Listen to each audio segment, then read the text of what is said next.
What's going on, everybody? Welcome to the Liftoff. This is going to be a weekly podcast where I talk about general topics that I think that are pretty interesting that you guys might need to know. So I hope you enjoy the show. In 3, 2, 1, let's go. What's going on, everybody? Welcome to the Liftoff. This is episode 2. Thank you so much for tuning in to this podcast. It truly means a lot to me. And I hope all this information does help you guys out down the road. So today's episode, we're going to talk about knowing your supplements. Recently, I went to Walmart to pick up a couple things and ran out of pre-workout, so I decided to check out the supplement area over at Walmart, and that was my first mistake.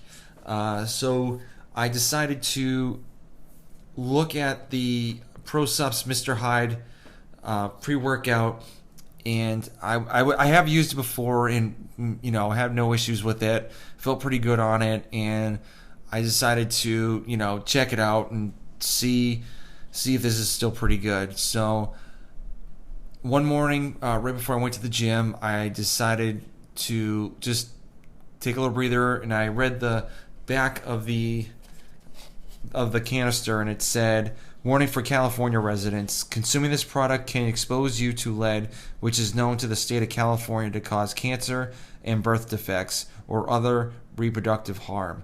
For more information, go to www.p65warnings.ca.gov." Now, I read that and I really did freak out because, even though it's for California residents, you never know if there's even lead in the supplements all the way down to Georgia, let alone in California. So I immediately stopped taking that pre-workout, and I recommend anybody just to look in the back of the supplements, and if they see that California warning, just don't even attempt to buy it. Just don't do it, because you never know if there's even lead in it, which is absolutely crazy that they have to put that on the canister. But usually for me, the supplements I take are Muscle Pharma Salt, the C4 Cellucor C4, and the Ghost Legend. I'm a big fan of the Muscle Pharma Salt. I've been taking that the most out of any of those supplements. I really do like it, and also it's banned substance tested for each of their vets. So the way they actually, on other supplements, they have the informed choice little green check mark on it too. So that means there's no banned substances in the supplement while you're taking it. So you won't get dinged if you're in college getting tested, or in the pros, or anything else. So with the Muscle Pharma Salt, I've been taking that for a very, very, very long time, and I really do like it, and I'm not going to steer away from it anytime soon. But lately, well, not lately, a couple of years even back, you'll always see influencers promoting supplements, and they say, buy my stuff, buy this stuff, here's my code, Sally Pants 15 to get your 15% off discount. So just make sure when you actually look at the supplement they're promoting, look at the ingredients, see if it's legit. Just do your homework, because if you don't do your homework, you're going to get burned, and something's really bad is going to happen to you, and it's all from the supplement. So I'll give you a great example of not listening to influencers. There's this Instagram page called Rubber Band It's Official. He DM'd these 3 influencers that have a high following, pretty much over 100 plus followers, and asked them to promote his supplement. And with promoting his supplement, he's going to give them a large sum of money. And he did mention in the message that the main ingredient of this supplement is cyanide. And so the 3 influencers that he got were at Lauren Gooder, and at Mike _ HASSINI, and then at Zara Holland. So these three people have a big following, and they're promoting this product. Well, I don't even know if they knew what cyanide was, but they're promoting a product that has cyanide in it. And do you think they really care about you? No. They care about them making money, and that's it. Because they'll promote anything for a buck. And that's why you should be doing your homework and checking out the supplements, the ingredients, and see if it has the banned substance tested logo or the informed choice logo. I'm telling you, it's well worth it just doing your homework on any of these supplements.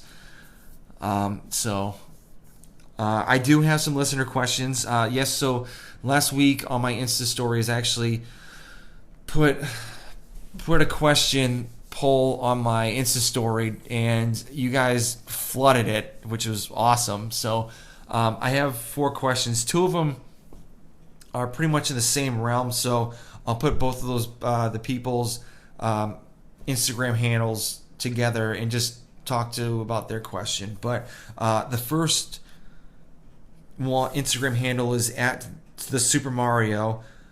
What are things that are rude or insensitive to type 1 diabetics? The one thing that kind of gets me is anytime I have a sweet or anything, everyone says, "Oh, are you allowed to have that? Are you okay to have that?" Yes, I'm okay to have that. I just need to dose my insulin properly. If I don't, obviously I can get in trouble, but if you do the carb counting or dose your insulin properly, you can eat whatever you want. Not that I do recommend it. I recommend eating a healthy diet, because even if you're working out and you eat junk food, it's not going to help you out get fit or, feel better about yourself. So just chill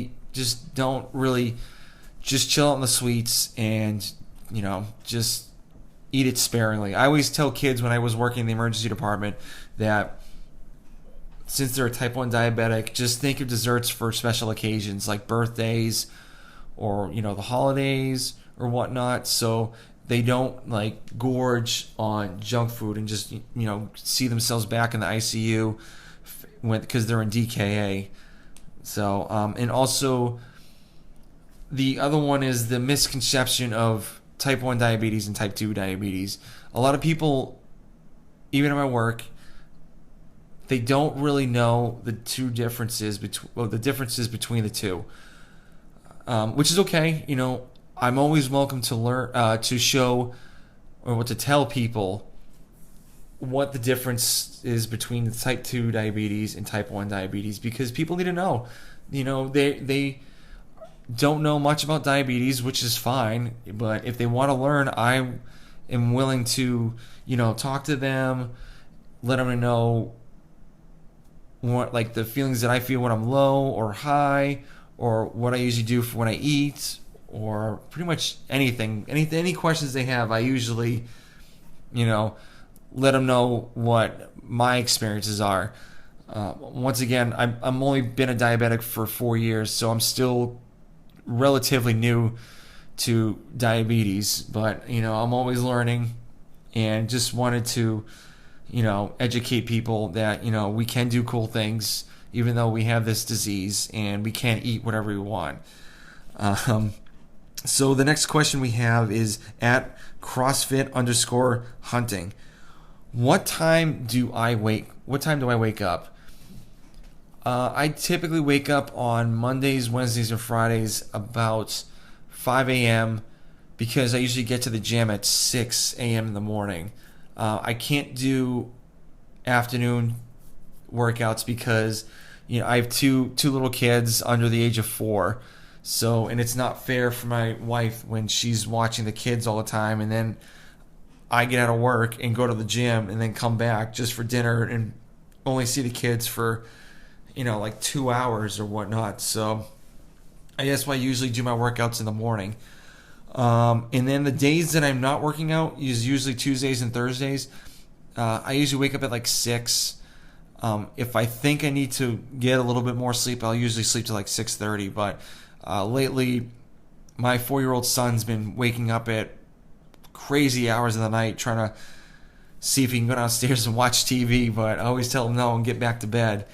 So, but usually when I go to bed, I usually go to bed before 10 o'clock, the time between 9 and 10 o'clock, because if I go to bed after 10 o'clock, I don't feel great in the morning time, and I just don't, I feel super tired, super lethargic, and I just don't think I'm going to get the proper workout, or I don't really want to rely on coffee either. So I try to go to bed roughly around those times.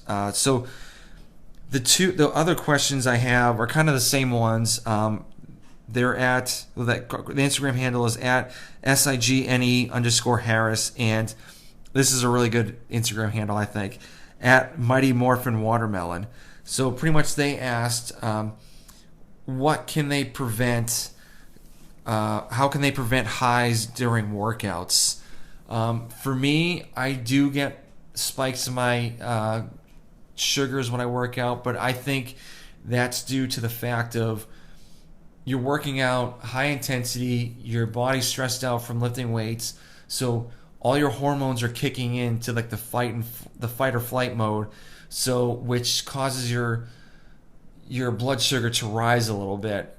So what I typically do is after my workouts, probably like a half hour after, I go back to my car and check my blood sugar, and if it's still a little high, I usually just take a little bit of insulin to kind of correct it. Now, usually after a little while, it kind of corrects itself out, but for sometimes it doesn't. I've had that happen before. But just dose your insulin properly. It's going to spike a little bit if you're really putting your body under stress, and those, like I said before, those hormones are kicking in. So just test it, and just try other things, like try to take a little bit of insulin before working out, like not too much that you're going to get low and pass out.